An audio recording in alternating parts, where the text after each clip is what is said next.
Richard Dalton, up next, is recognized in our community as one seriously smart dude who asks the hard questions and finds really great answers to those that we can all start to draft off of. So how do we know that our work in user experience is actually helping? Richard's going to walk us through a practical guide to measuring user experience, breaking it down into techniques that we can measure and that we can interpret. Richard.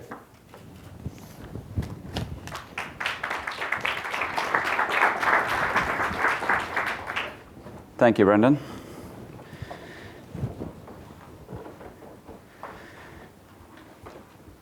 Let's see if this will working.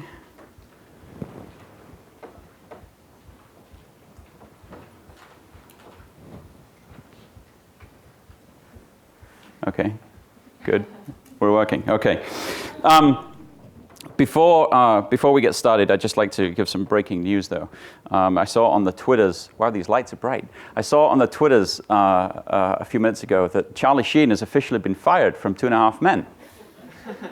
What's with that? But the best thing is he released a statement, which I just have to read. Okay.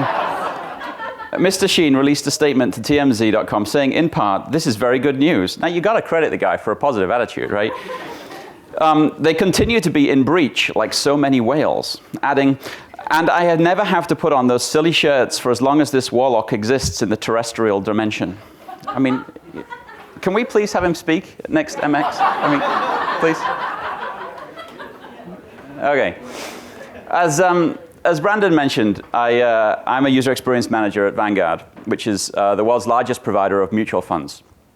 But I'm actually so glad that Tamer talked about how to fly an airplane a little earlier today, because I don't want to talk about financial services for a second. I want to talk about helicopters. Many years ago, I heard a very funny recording of an after-dinner speech given by a guy called David Gunson.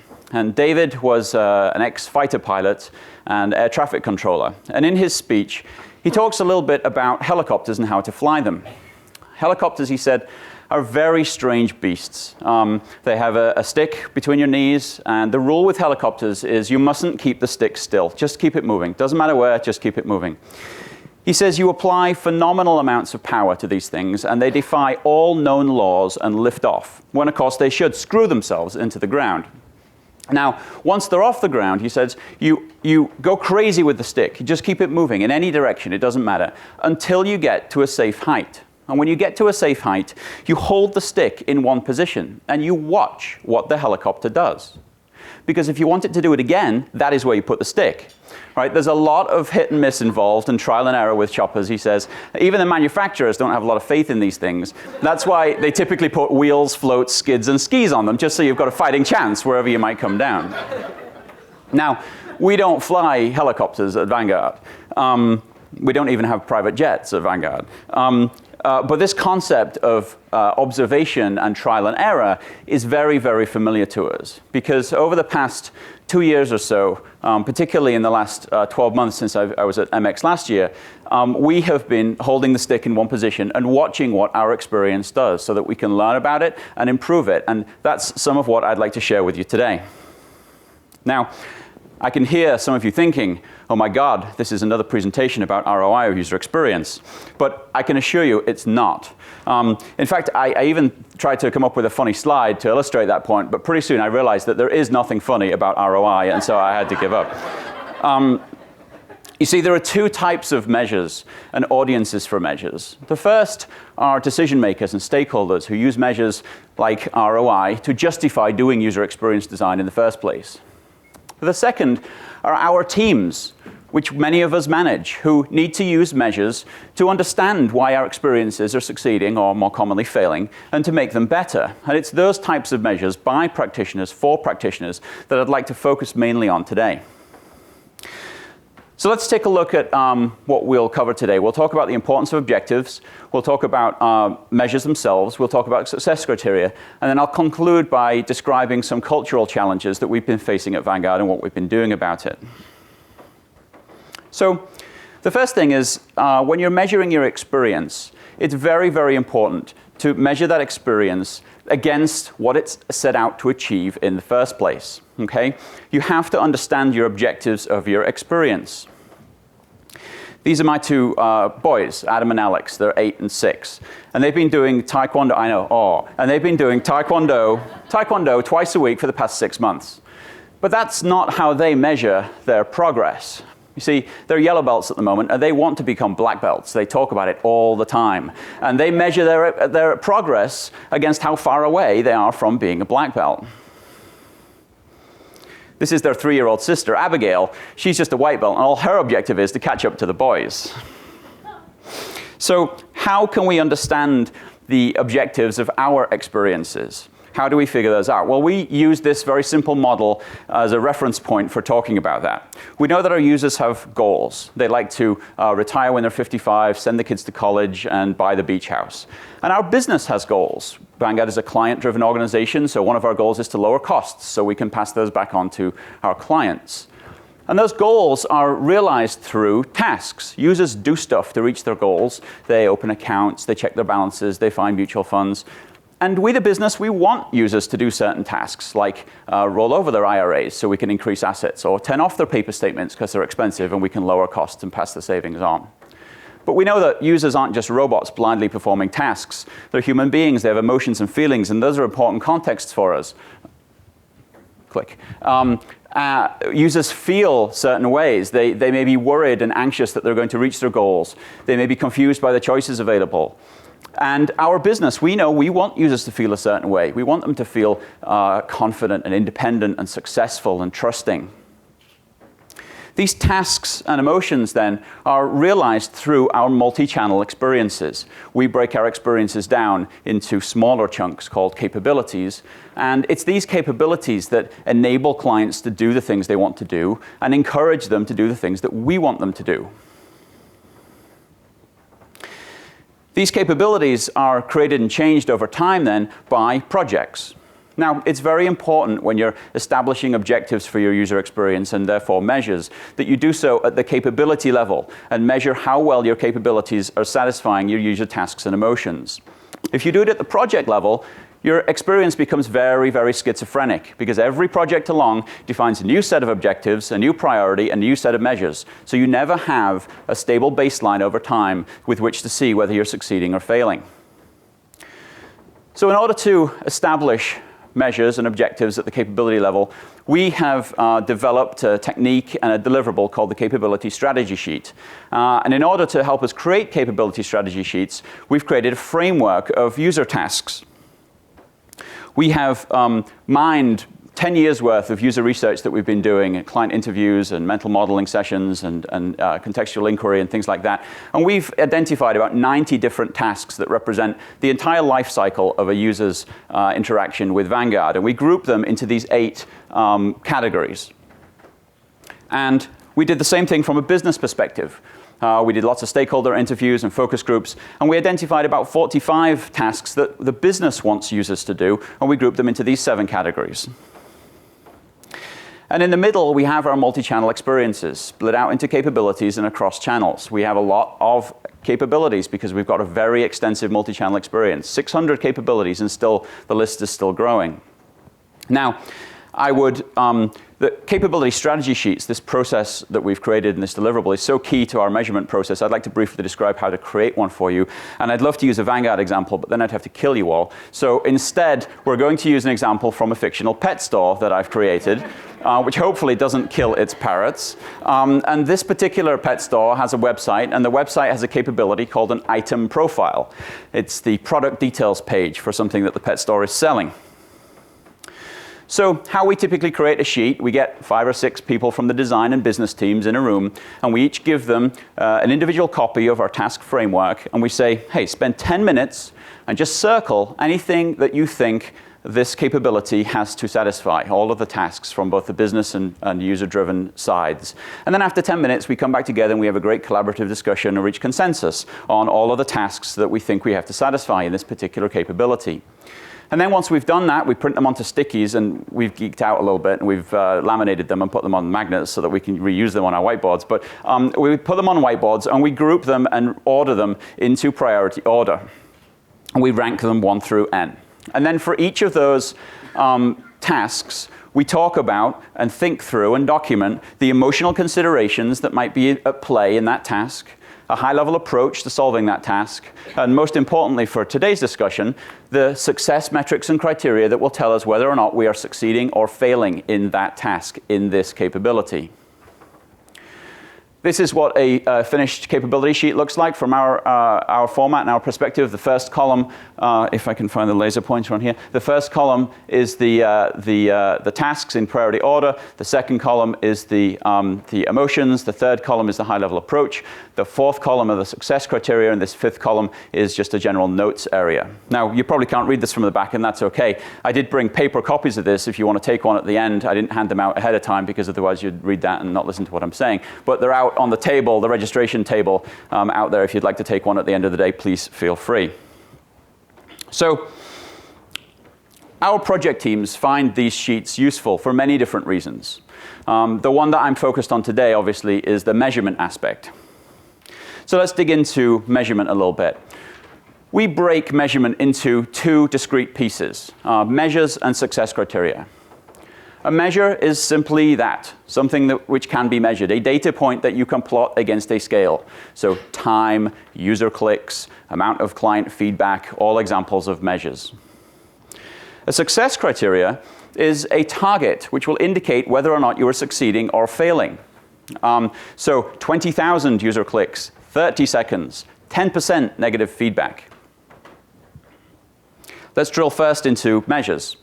We saw from our example capability sheet from our pet store that any given capability is trying to satisfy multiple client tasks from a client-driven and business-driven perspective.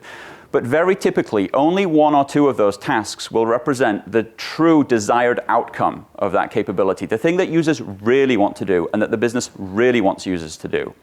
In our example, that's represented by the buy the item task. Users want to buy the item, and the business wants users to buy the item. This we call the outcome task or the outcome measure. Measuring this can tell you if your capability is being successful, or more commonly, if it is failing. These measures are typically input into the ROI measures that I promised we wouldn't talk about. They're typically fairly high level. They're also called a phrase that I've heard here a couple of times already yesterday and today, key process indicators or KPIs. There's even an online KPI library that details some common outcome measures. But while these measures can tell you if your capability is being successful, they cannot tell you why. To understand why your capability is failing, you need to look at all of the other tasks and measures in your sheet. These we call drivers because they drive towards or contribute towards the desired outcome. This particular type of diagram is commonly called a fishbone diagram and really helps you to understand this cause and effect relationship between your drivers and your outcomes. Now, as we've been writing sheets, capability sheets, and defining measures over the past year, 2 years, we have started to see some repeating measures or patterns. Forgive my accent, I can't say that word properly. Hold on, patterns of behavior and measures. And I thought it would be useful to share some of those with you just in case they translate to your own experiences. So the first one that we see is quite simply when we're trying to evaluate whether somebody can complete a task. If the task is very transactional in nature or action-oriented and has a well-defined start and end point, this can be as simple as a conversion rate, number of people that started versus number of people that finished. However, if the task is less well-defined, perhaps it's about the user understanding something or getting a piece of information, it becomes much more difficult to measure. We've started to experiment with using future user behavior as an indicator of task success. So let me give you an example. Let's say from a Vanguard perspective, clients had the task of understanding or wanting to understand the role that costs play when picking investments. And let's say our solution to that was to give them a 60-second video they could watch which explained it. Well, if the client behavior after watching the video starts to change, i.e. they start to look at lists of funds now by cost, or they start to buy lower cost funds, then we can hypothesize that our video was successful at helping them complete that task of understanding the role that costs play.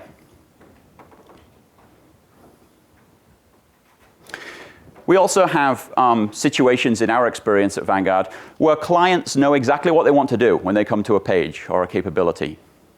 This occurs most frequently on our homepage, where clients just want to log on. Sometimes they'll read a news article first before logging on, but in the case where clients come and the only thing they do is log on, it's a good bet that that's really all they wanted to do.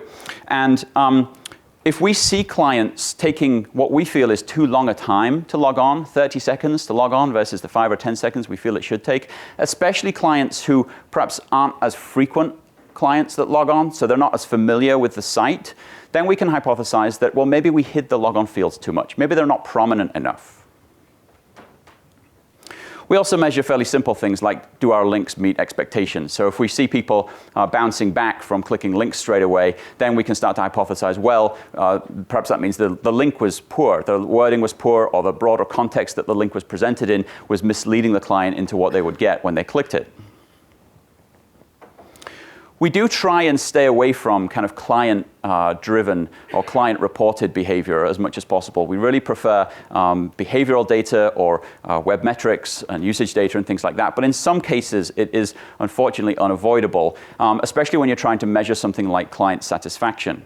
So in some cases, we do ask clients, was this useful to you? Was this helpful to you?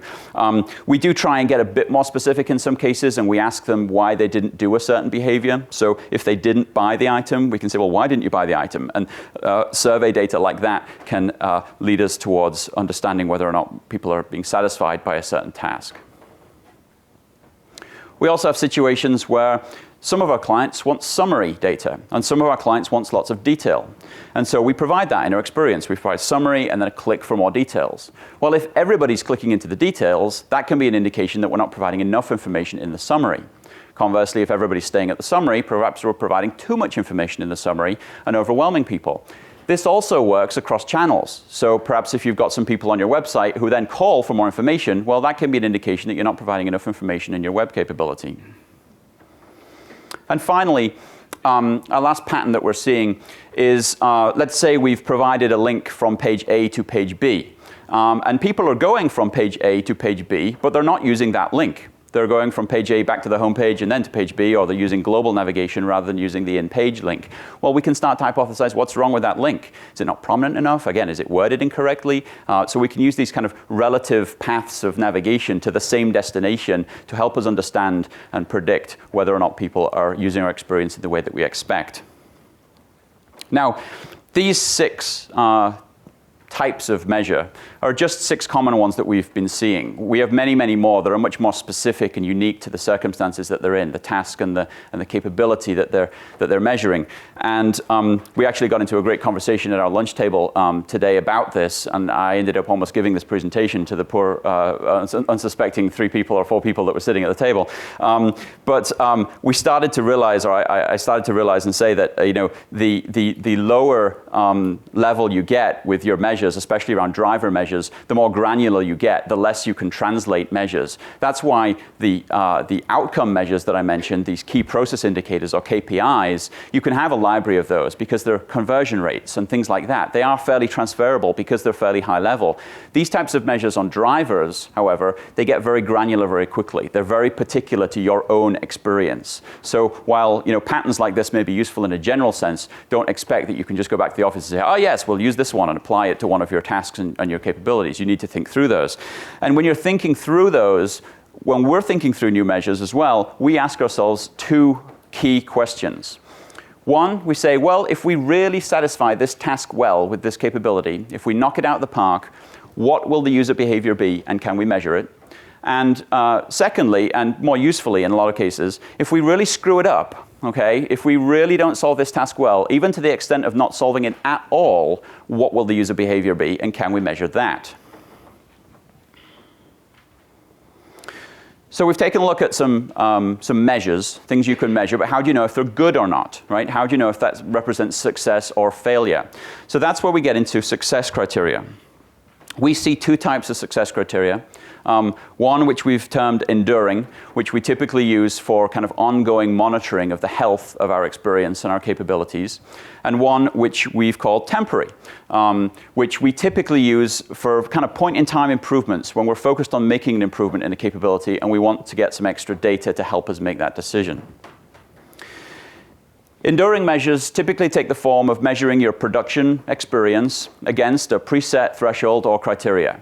Think of these criteria as flags that you want to be raised when something unexpected is happening that you want to dig into. You can set these criteria by looking at past user behavior or by future expectations.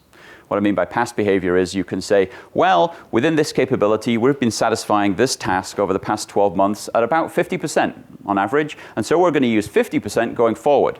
Because if ever that task dips beneath 50%, we want the flag to go off and we want to know about it because there's something wrong and we want to go and fix it.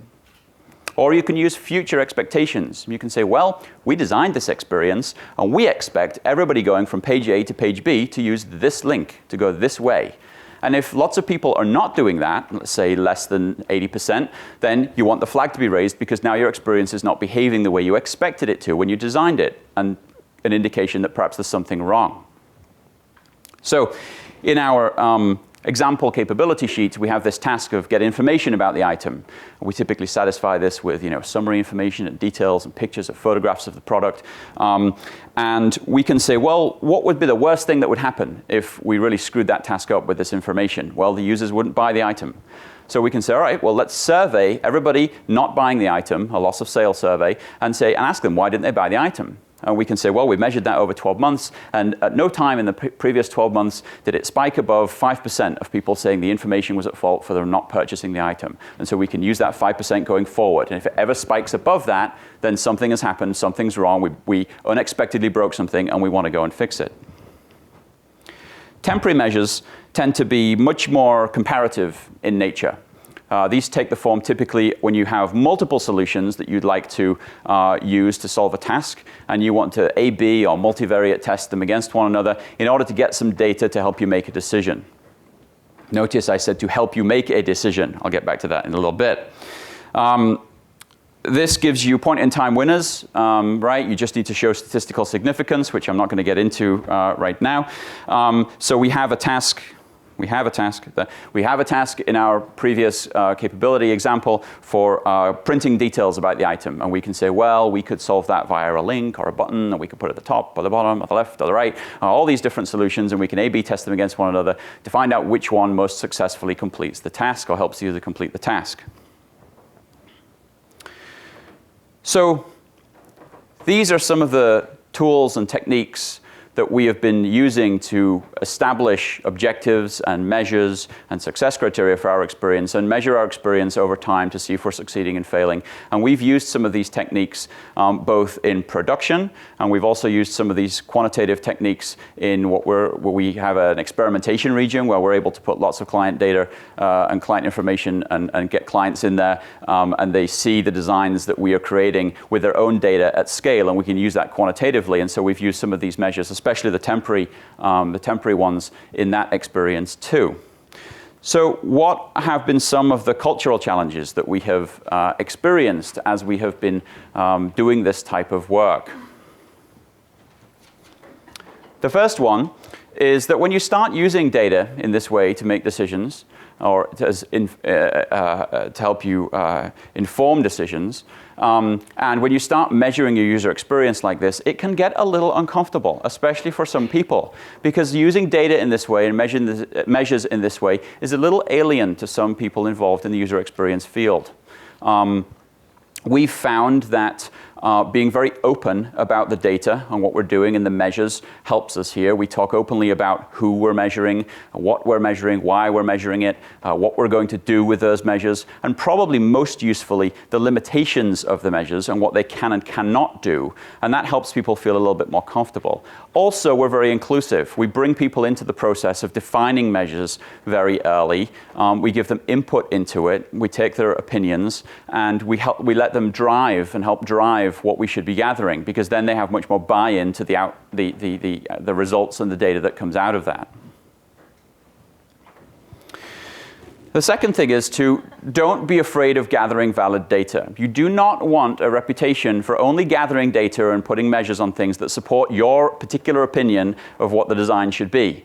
You lose a lot of credibility if you do that. Okay? So be very neutral and just gather the data if it's valid. Conversely, you should be very afraid of invalid data. And Dilbert says this better than I do, so for the benefit of the people in the back of the room, I'll read it for you. Dilbert's saying, I'd like to thank all of the people who helped design the technology test parameters. Thanks to your input, the test had nothing in common with how things work in the real world. So I wasted 2 weeks of my life on a test that is not only meaningless, but dangerously misleading. This slide shows the gap between the test results and reality. And one of his managers is saying, we'll use the test results anyway because it's the only data we have. And Dilbert's saying, fine, I hope you all choke to death on your lunches. And the manager's saying, why is he so cranky? And colleague, something about data. This temptation to use invalid data or misleading or dangerously misleading data is a strong one, especially if you've actually gathered the data. But it also hurts your credibility in the long run, because at some point it becomes apparent that the measurement and the data you used to make a decision was wrong, and then all of your data has credibility issues. So try and avoid this whenever possible. You need to keep your perspectives as well, and more importantly, help your sponsors and stakeholders to keep their perspectives about how these measurements and this data fits into your overall decision-making process. It has to be balanced with the qualitative data, okay? You have to use good judgment. You cannot simply do whatever the data tells you, okay? You have brand considerations. You have emotional considerations, which are more difficult to measure. You have aesthetic considerations, which are very, very difficult to measure. You have to use your good judgment. It's just one more data point. We like to think of it as data-informed design, not data-driven design. And finally, you don't need a massive corporate-wide initiative to start doing this. It does become quite addictive if you start small. Pick a capability, define your objectives, define a couple of measures and success criteria, and start measuring. Hold the stick in one position and watch what your experience does. Thank you.